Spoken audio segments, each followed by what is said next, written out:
Olá, queridos, novamente eu por aqui, dando continuidade. Na aula passada houve alguns probleminhas e eu estou aprendendo agora, então me perdoe para entrar o vídeo, para sair o vídeo, mas espero que vocês tenham compreendido, tenham conseguido entender. Mais uma reflexão de ver como é grande o nosso universo e saber que é difícil demais a gente ter que acreditar que surgiu numa explosão, num Big Bang, algo parecido desse tipo aqui. Por isso que eu fico com a Bíblia. Eu acredito na Bíblia.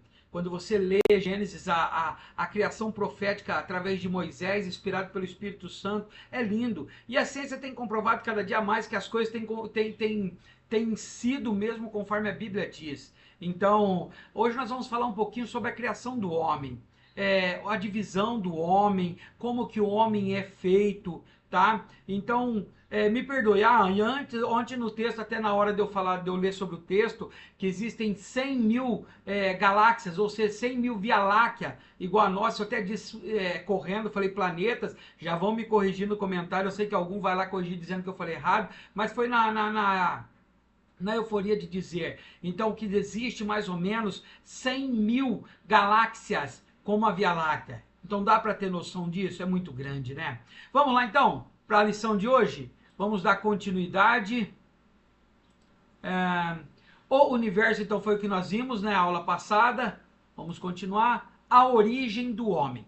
Primeiro, o homem é uma criatura. Lembra, até disse na aula passada, que o homem é uma criatura, ou seja, foi criado por Deus. Lembra? Os anjos também são criatura. Tudo é criatura, é criação de Deus. Então, ó, e disse Deus, façamos o homem à nossa imagem, como a nossa semelhança. Gênesis capítulo 1, versículo 26. Então o homem é uma criatura criada por Deus, como qualquer outra coisa. Deus colocou a mão no barro para criar o homem. Olha que interessante. E o gostoso é que a Trindade já fala aqui, né? A nossa imagem, a nossa semelhança. O que isso quer dizer? Não é minha semelhança física, minha aparência, mas a nossa criação.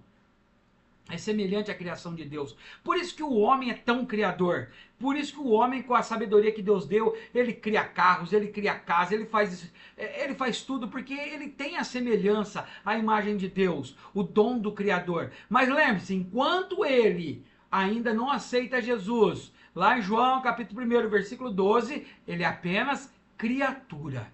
Por isso que diz, ide pregar o evangelho a toda criatura. Aquele que crê será salvo. Quem não crê, está perdido. Continuação. Formou o Senhor Deus o homem do pó da terra, e soprou em seus narizes o fôlego da vida. E o homem foi feito de alma vivente. Gênesis capítulo 2, versículo 20. Ou seja, Deus desceu, catou o barro, mexeu o barro, montou o homem, depois foi lá, soprou no seu nariz e pronto, existiu. Parece meio fabuloso, que ele parece um negócio meio... Mas com Deus é assim, é sobrenatural. Se Deus diz haja, acontece.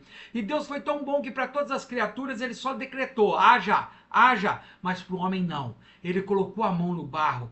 E a gente tem que entender, por nós sermos barro, somos sensíveis. E servimos simplesmente para guardar coisas preciosas dentro. E da costela que o Senhor Deus tomou do homem, formou uma mulher. Gênesis 2, 22. Depois do homem formado, Deus veio e tirou do Adão, do lado dele, que é para viver do lado, nem abaixo nem acima, a sua mulher. Observação. Formado do pó da terra, adverte quanto à fraqueza e à mortalidade. Ou seja, todo mundo uma hora vai morrer.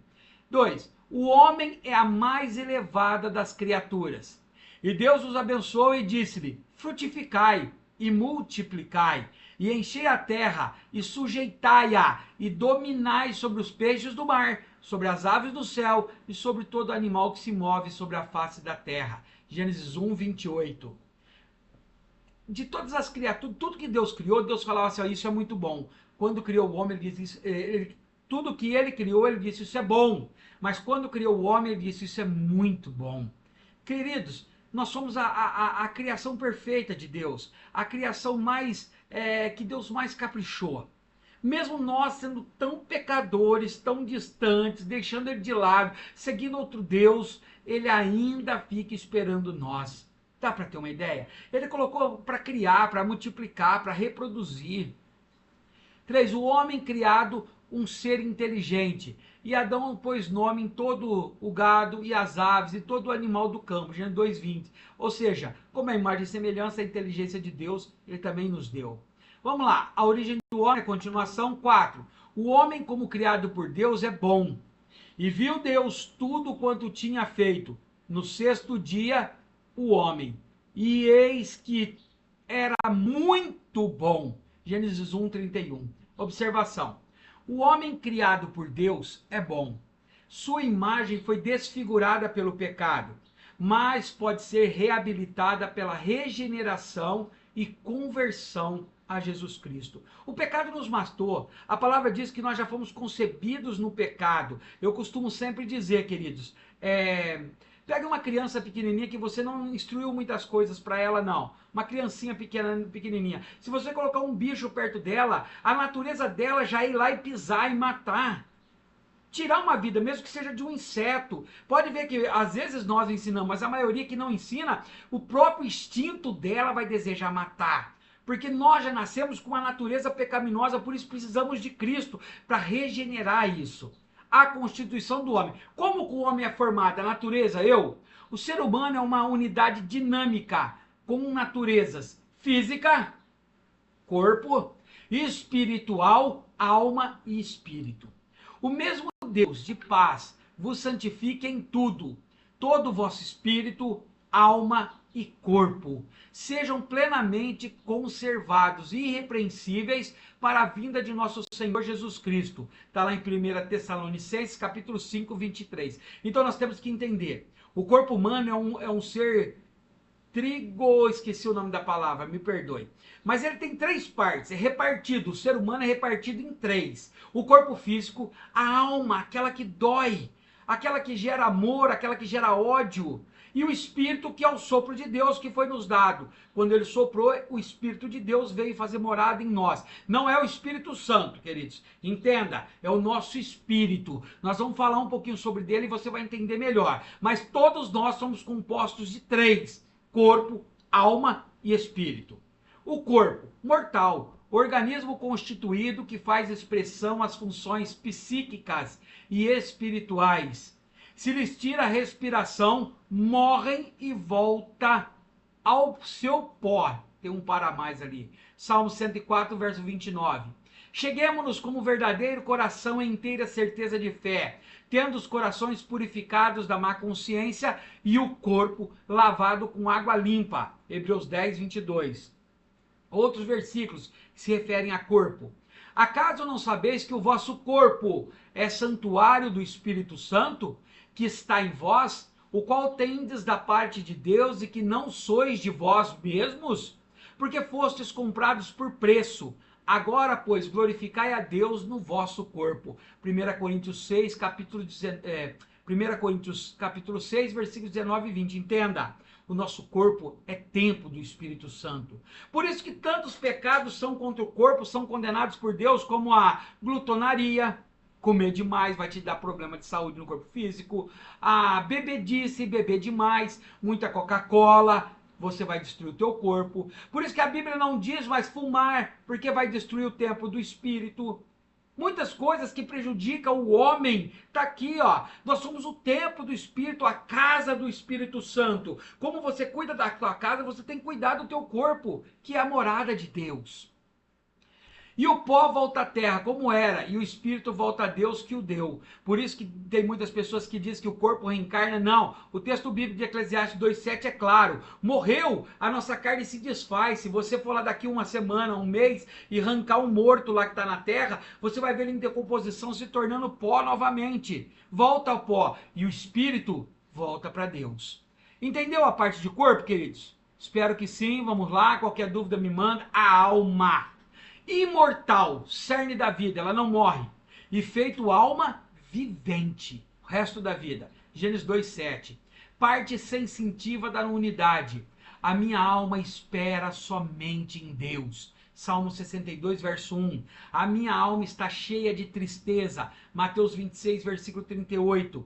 É o elo entre o corpo e o espírito. Olha o versículo diz: penetra até a divisão da alma e do espírito. Hebreus 4:12. Então dali buscarás ao Senhor teu Deus e acharás quando buscares de todo o teu coração e de toda a tua alma. Deuteronômio 4:29. Por que estás abatida, ó minha alma? E por que te perturbas dentro de mim? Espera em Deus, pois ainda o louvarei, e a salvação da minha face e o meu Deus. Ele é a salvação da minha face e o meu Deus. Salmo 42:11. A minha alma tem sede de Deus, do Deus vivo. Quando entrarei e me apresentarei ante a face de Deus? Salmo 42, verso 4. A alma é aquela que dói. A alma é aquela tristeza que parece que nos corrói. A alma é aquela que parece que vai explodir quando perdemos um ente querido, um relacionamento é destruído. A alma é o lugar onde é depositada a nossa depressão, os nossos problemas. Mas olha, quando eu estou com Deus, a minha alma anseia estar com Ele. A minha natureza, a minha alma anseia estar com Deus. É uma parte do nosso corpo. E a última parte do nosso corpo é o espírito. Imortal também, ele é de Deus, sopro de Deus, anela por ele e os seus atributos. O mesmo Espírito testifica com o Espírito que somos filhos de Deus. Romanos 8,16. O Espírito de letra maiúscula é o Espírito Santo, testificando com o nosso Espírito que nós somos filhos de Deus. Na verdade, o Espírito está pronto, mas a carne é fraca, Mateus 26:41. Ou seja, o meu Espírito recebeu a palavra, estou limpo, fugido do pecado, mas a minha carne continua caminhando para a maldição, para pecado. Deus é Espírito, importa que os que o adoram, o adorem em espírito e em verdade, João 4:24. Porque a palavra de Deus é viva e eficaz, mais penetrante do que qualquer espada de dois gumes, penetra entre a divisão da alma e do espírito, das juntas e medulas, e é apta para discernir os pensamentos e intenção do coração. Hebreus 4, versículo 12. Entendeu, queridos? Conseguiram entender essa divisão? Conseguiram entender essa divisão poderosa do ser humano? Quando a alma se vai, o espírito se vai, o corpo volta para o pó. É o que diz em Eclesiastes 12:7. O espírito volta para Deus. A alma é o nosso sentimento. Por isso que ela anseia estar com Deus. Espero que você tenha compreendido essa divisão, o que junta o homem. Olha como é tão interessante que Deus, quando nos criou, diz que Deus, nós estudamos que a Trindade é composta de 3 partes: Pai, Filho e Espírito Santo. Nós somos compostos também de 3 partes: corpo, espírito e alma. Olha que interessante, a formação, a imagem e semelhança de Deus. Então tem um vídeo aqui sobre a reprodução que eu gostaria que você assistisse. Me perdoe se tiver intervalo, se não funcionar direito. Me perdoe, mas fique atento, tá acabando a aula. Nós já voltamos já, vamos lá. Para uma nova vida humana. Esta é a história de todos nós. Durante a relação sexual, cerca de 300 milhões de espermatozoides entram na vagina. Logo depois, milhões deles sairão da vagina ou morrerão lá em seu ambiente ácido. No entanto, muitos sobrevivem por causa dos elementos de proteção fornecidos no fluido que os rodeia. Em seguida, o espermatozoide deve passar pelo colo do útero, que se abre para o interior do útero. Geralmente, permanece bem fechado, mas aqui, o colo do útero está aberto por alguns dias enquanto a mulher ovula. Os espermatozoides nadam através do muco cervical, que é diluído em uma consistência mais aquosa para facilitar a passagem. Uma vez dentro do colo do útero, os espermatozoides continuam nadando em direção ao interior do útero, embora milhões morram tentando atravessar o muco. Alguns espermatozoides ficam presos nas dobras do colo do útero, mas eles podem continuar a jornada como uma reserva para o primeiro grupo. Dentro do útero, contrações musculares uterinas auxiliam o esperma em sua jornada em direção ao ovócito. No entanto, as células residentes do sistema imunológico das mulheres confundem o esperma com invasores estrangeiros e destroem milhares de espermatozoides.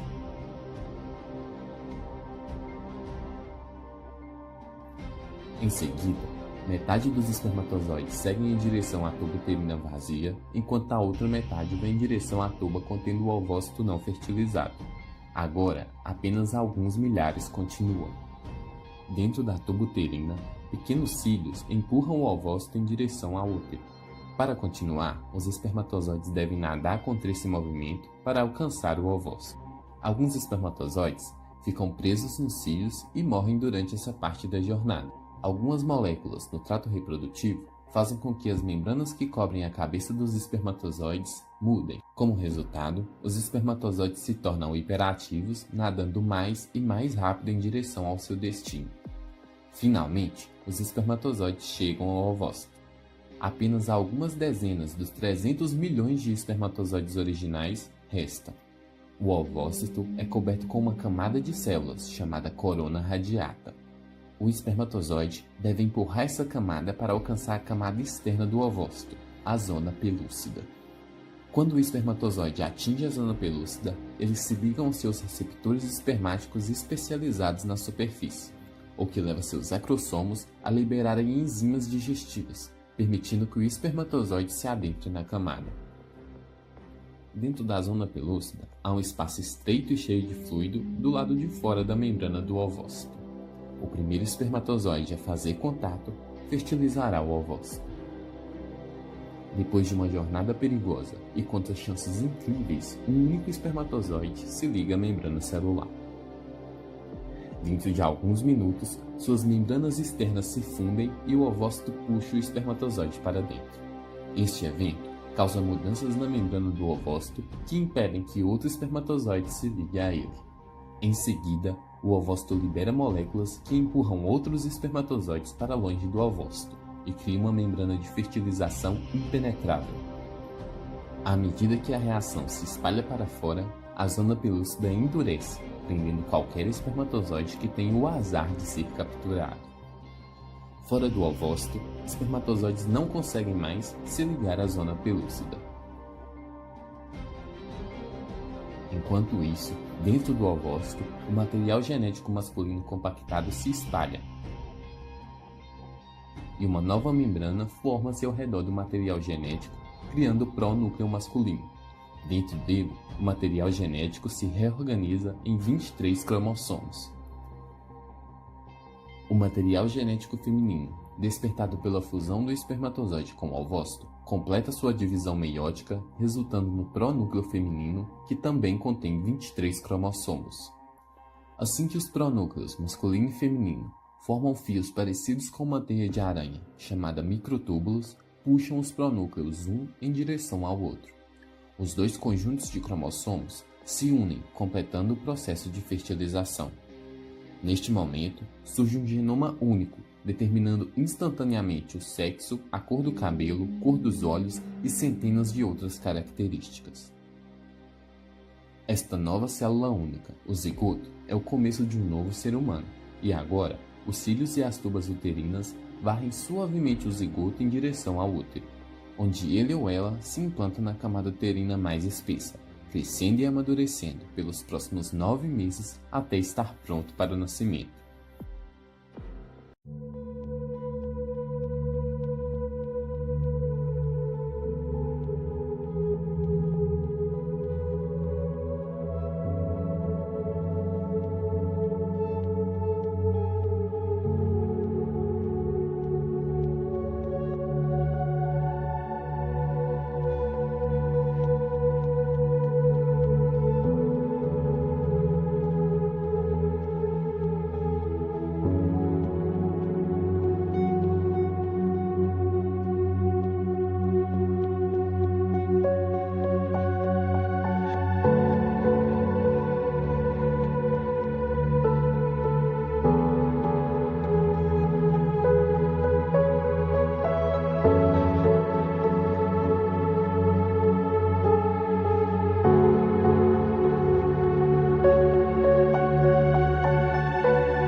aí, você conseguiu notar o grande milagre de Deus? E o milagre na tua vida, para você que acha que não é ninguém, você que está deprimido, com depressão, você que acha que tua vida não vale nada, você conseguiu prestar atenção em uma coisa? Quando no ato da relação sexual, antes de você nascer, 300 milhões de espermas são colocados na mulher. 300 milhões de espermas é inserido na mulher. E desses 300 milhões, só você nasceu. Então você já sai numa disputa aonde você é vencedor, aonde você é vencedora. Então não fique pelos cantos dizendo por que com você. Você já nasceu vitorioso, e se você é vitoriosa, e se você assumir isso, se você tomar isso como base na tua vida, creia que você é mais do que vencedor. Deus já te formou no ventre da tua mãe. Ele disse para Jeremias que quando ele estava no ventre, ele já foi escolhido. Você foi escolhido no ventre da sua mãe. Você entende isso? Você venceu 300 milhões de concorrentes. Então você é mais do que vencedor. Obrigado por você comigo até aqui, tá bom? Espero que tenha gostado dos vídeos. Espero que tenha aprendido mais e que nós possamos continuar essa caminhada até o final. Deus te abençoe.